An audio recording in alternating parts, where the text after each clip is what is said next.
Wendy? I'm gonna go now. Wendy? Yes.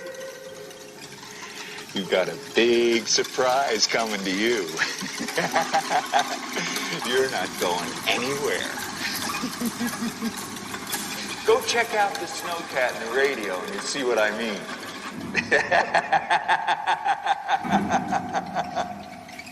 Go check it out. Go check it out. Go check it out.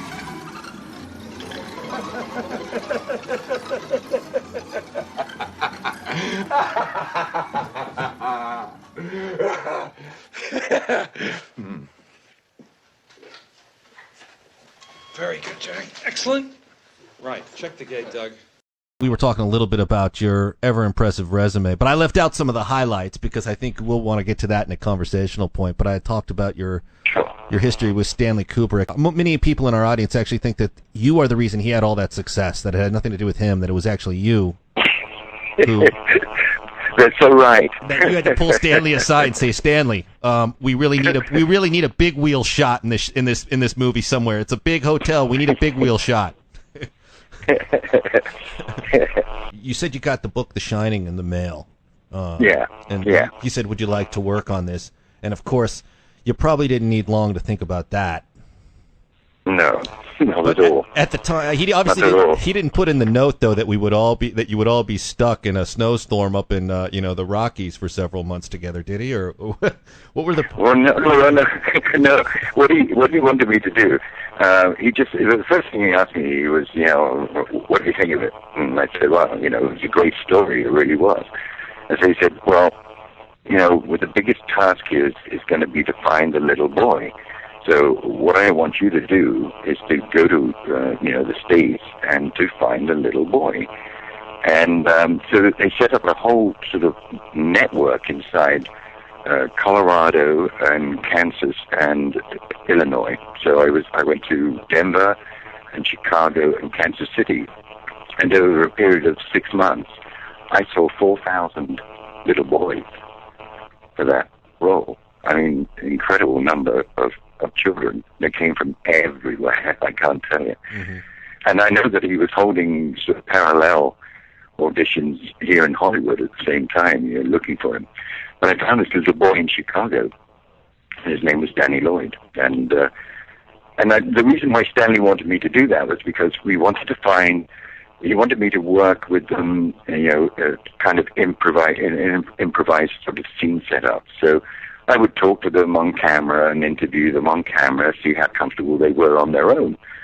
And then if they looked like there was a possibility, I'd get them back and do half-hour improvisation sessions with them using, situations from the actual script and just see how they shaped up that way. And Danny Lloyd was the guy who, we found. I found him quite early on, actually, but we were always looking for a backup in case anything went wrong. Because Danny was he was just 4 years old when I met him. What's that guy doing now? He's a teacher. Yeah, that's what I heard. Apparently.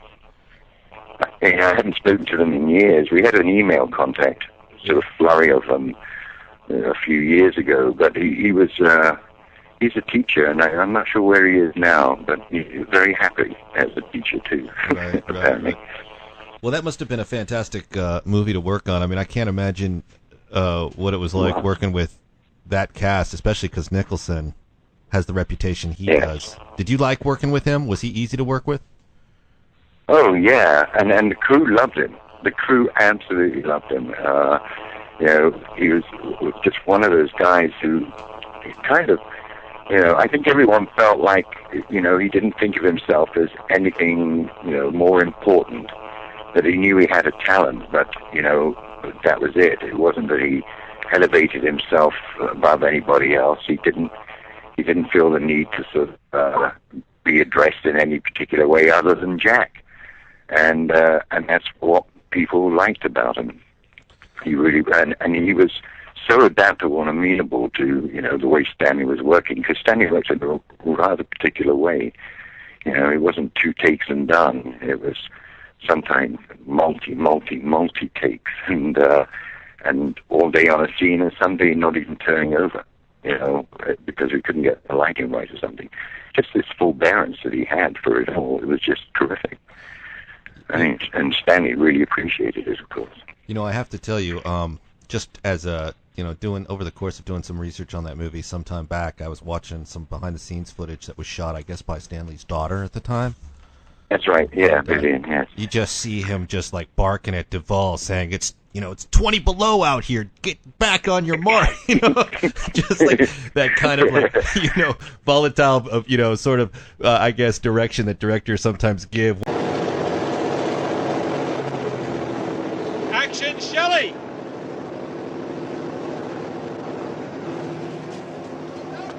Cut it. Nobody even said roll video. There's no desperation. Oh, come on. What do you mean roll 2 video? seconds. We're killing ourselves out here, and you're going to be ready. I am too. I'm standing So we right play by mood the music? door.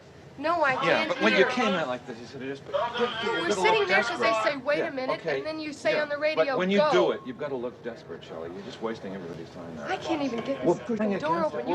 it. I can tell you about that because I was inside that when that whole incident occurred, and it was just a complete jumble of mixed messages coming, down from Stanley, like Chinese whispers. By the time it reached her and the cue to go out of the door, it was coming on. It was coming, wait, from like a fourth person in the chain. And it wasn't at all what Stanley was, telling her to do.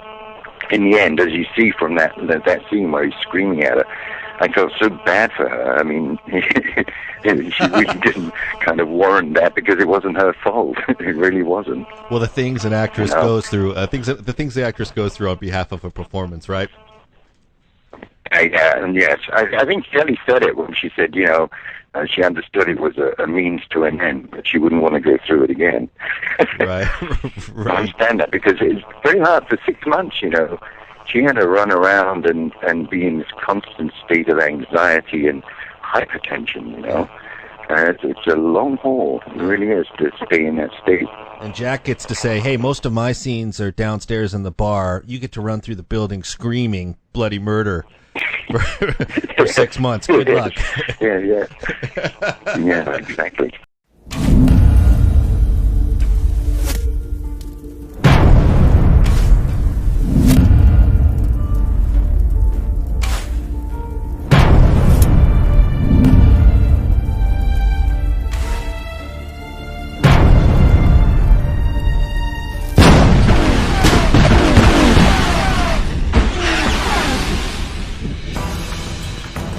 They were known as Lucifer and the Men with Painted Faces when they burned New Orleans to the ground.